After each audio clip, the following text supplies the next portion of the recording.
Hi, this is Peter GODINEZ, your host of Your Pivot Journey. Before all this pandemic happened, sometime in March, I had a chance to have a nice conversation with Coach Marv Dunphy, and I'll just call him the godfather of volleyball. So my big question I asked him was very appropriate for these times, but you're a phenomenal athlete, volleyball player, and you have to make the pivot to the real world, a career, a job. So he addresses that. And so with that, and whoa, he keeps on pushing me. Wait a minute. Coach Mark. Okay, I didn't realize he was sitting behind me. Looked like he was praying for us. So with that, let's get on to the interview, and I really hope you enjoy this. Okay? Thanks a lot. Bye.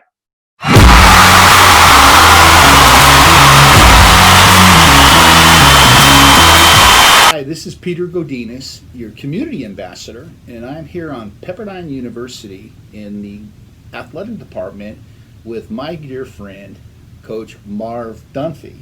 So if you know volleyball, I really don't need to go into any type of introduction, so I'm going to just leave it at that. So we're doing these interviews, the theme is taking athletic volleyball skills, experience, and transferring them over to life experience. And life entails business, relationships, raising youths, and things like that. So just as some calisthenics, if I ask you the question, what are like the top 3 experiences in volleyball that you've seen with your players that are transferable to life? Yeah, I would say it'd be hard for 3 because I think everything we experience in volleyball and sport, we also experience in life. In other words, sport is really a microcosm of society. And there's, along with that, there's good things and rough things and adversity. And and I guess just off the top of my head is that, you do the very best you can. And then either you're good enough or you're not. You learn from it. But the most important thing is you have to move on. And there's a how long principle. How long do you hang on to something that goes well? How long do you hang on to something that doesn't go so well? And in either case, it does no good because you have to be, we always say as coaches, we ask our players next play, and we're asking them to play forward, and we have to coach forward also. As an athlete, I think this sense of urgency is I see the elite athletes having this really neat sense of urgency. They're not perfect, these Olympians, these elite NCAA guys that I get to be around. But they do well in all parts of their day, and they know that as an athlete, you have a shelf life, right? And the foolish ones think they have all the time in the world to get something done in place. And the elite ones, they know it's not only about today, it's about now. And it's, this really neat sense of urgency. And they maximize, they don't hurt anything, they don't do anything to hurt their chances of winning, and they maximize their day. Prior to the London Olympics, right. Kobe Bryant comes and talks to the team. And I was with Karch and Hugh McCutcheon in the women's team, and I'm there, and the questions were good. It wasn't going to be him coming in top-down lecture. It was going to be Q&A, and it was great. And there was a lot of questions from the players were about pressure, because we were the gold medal favorite, and how do you deal with it? And he was talking about, hey, I've put a target on my back my whole life, and then he gave an example of one of his daughters having the lead role in Mary Poppins, but she wouldn't rehearse and she wouldn't practice. And he was, pushing her for some reps, right? And then he goes to the play and she nails it. And on the way back, the car ride back, he said, hey, didn't you feel pressure? How'd you do it? This, that. And then finally she said, Dad, I had this opportunity. And then he went around the room and he goes, each and every one of you and us, we're going to London, we have this opportunity.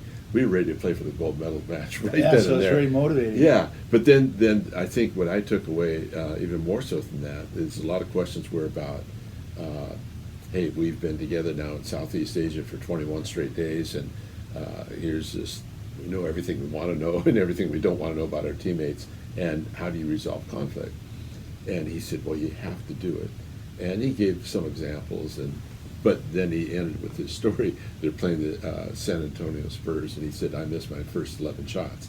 I can't use the language, but Steve, I think it was Steve Blake was this other guard, and he says, hey, you're shooting like this, and you're playing like this. And Kobe says, you're absolutely right, blank, blank. Now I know what it's like to be you every friggin' day. And but he said at the end of a couple minutes, they resolved it. And you, when you do that as a teammate, and then you go into life, you do that with, your spouse and a work partner, and you have to resolve it. And when you do, you feel better, and you just can't sweep it under the rug.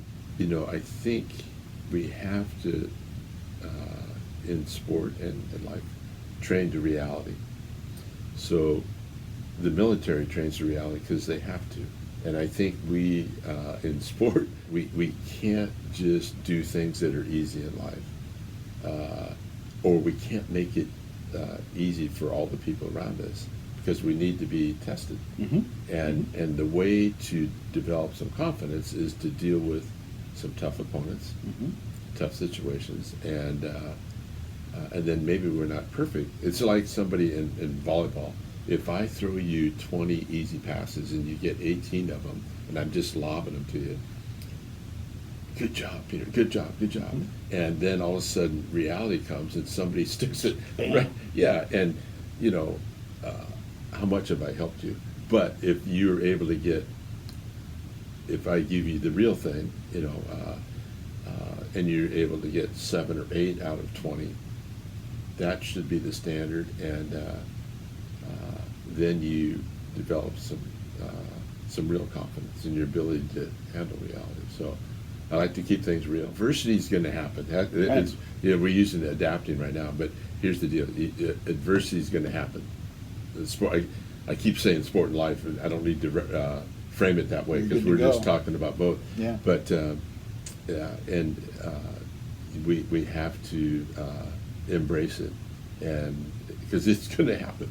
No. And, another A word that comes out is just having to deal with anxiety, because there's obviously anxiety as an athlete in life.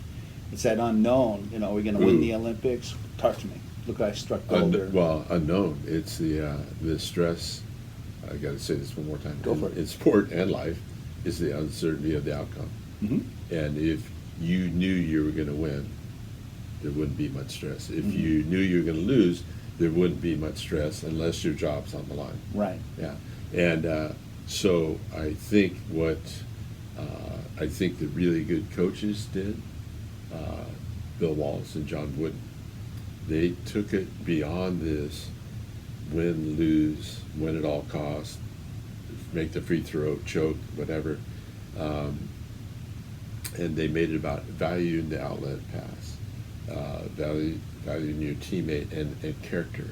And so then when they made it about character, they took it to a higher level, and their teams, their standard was perfection, because they played free. And I think that's a gift to be able to do that. And I think some leaders would maybe use fear, and I don't think fear is a great motivator. I think the very best motivation you could ever have is to truly inspire somebody and make those individuals or their teams feel bulletproof. Where hey, some things aren't going to go the way, and so on and so forth. But it's kind of like for me, and I read this somewhere along the way. I apologize for whoever said it because I don't remember. Yeah, but the positive doesn't guarantee, but the negative crushes. Mm. And boy, I wish I knew where I read that. The thing I would say is expectations. If they're all process oriented, outcome oriented versus process. Yeah, like the Olympic Games. Hey, the U.S. People expect us to win. They expect us to win by a lot, generally, and that can take kind of like the joy out of it, and the joy out of life too. Mm-hmm. Yeah, and I think so what I kind of did. Hey, we were the heavy favorite to win a gold medal when I was coaching, and we did. But I was focused on, hey, here's the pool play, here's the quarterfinal, the crossover, and then hey, let's compete for medals. And so we put it into segments, and I would encourage people to put it into segments, and not this burden that you carry around, and it's a weight if you're the expectations are too heavy. You got to focus on the task at hand and stay the course. So going back a little bit to goal setting, whether it's individual or as a team, and I think it's a little bit easier as an individual. I think team goals are tricky because everybody, there's these subgroup needs. They want the group to be good, but everybody wants it to be good for different reasons. Oh, yeah. So yeah. You better know what buttons to push. Something you'd said, I know who said this, it was you who said this, but you said the formula for getting a winning team is you usually have one or two superstars, and then you make everybody else, the goal, functional. It's like you bring them up to the different level, and then you have them coexist. Can you expound on that theory? Maybe in life too. Well, for me, it's role clarity and role clarity. Yeah, and I've said this every year. I would say, Peter, here's your role as I perceive it. It's mandatory that you accept your role as I perceive it. Otherwise, you can't be with us. Okay. Yeah, and your role can change based on this and that, and we'll do everything we can to help you. Start, make the Olympic team, make the university team, whatever they are. But it's mandatory that you accept your role as I perceive it, and then I put it onto you. Because a lot of times, what I find athletes, people, what they'll do is they'll just say, well, "What do I need to do to play? What do I need to do this?" And they're putting the monkey onto my back, and I'm teaching the coach now in my own family, right? It can't be, weighted down with everybody's monkeys. And no. What I like to do is, hey, here's some general life goals, right? And then, for performance with the team, what are your technical, tactical goals, and maybe even weight or strength, whatever. But then what I like to do is identify all the positive things you have going for you, and then you would come up with that list. I would. And then also, what do you feel are preventing you from going there? And then we would do like a top 3, top 5, and we would compare it. Are we on the same page here? And a little perception check, and then make up an action plan. Who, what, where, when, how. How do we know we have arrived there? And that's going down to break it into little parts. And you'd be surprised how often the perception of where they could go and what's going to prevent them is different from what I would see. Yeah, it's kind of interesting. If somebody knows that you care, let's say that once in a while I would dehumanize an athlete, or I would yell at an official, or I'd get upset, whatever. I could be a knucklehead, but if the people that are under me know that I truly care, that buys me some credibility, and because they know. Yeah, I don't have to be perfect as a coach if I care, but if I don't care and they know that, and then there's like a little weak spot, they'll just hone in, and Wow. One of the other thing. I think that I'm okay with a group, but I'm much better one-to-one. And individuals never lose the desire to be treated as individuals. And I think I've made most of my headway with that philosophy. The best thing about coaching is I get to choose people I go through life with. And I got this from John Wooden. Their lifelong, their joys are going to be my joys. Their disappointments are going to be my disappointments. And you don't go too far without good people. The character really makes the difference. And when it gets tough, character's kind of revealed. It's easy to look up the word character in the dictionary, but how would you define character? I mean, what does that look like? I mean, what aspects, elements would you say are defined in that word? People that do things right over and over and over, and regardless of the circumstances, and they're considered.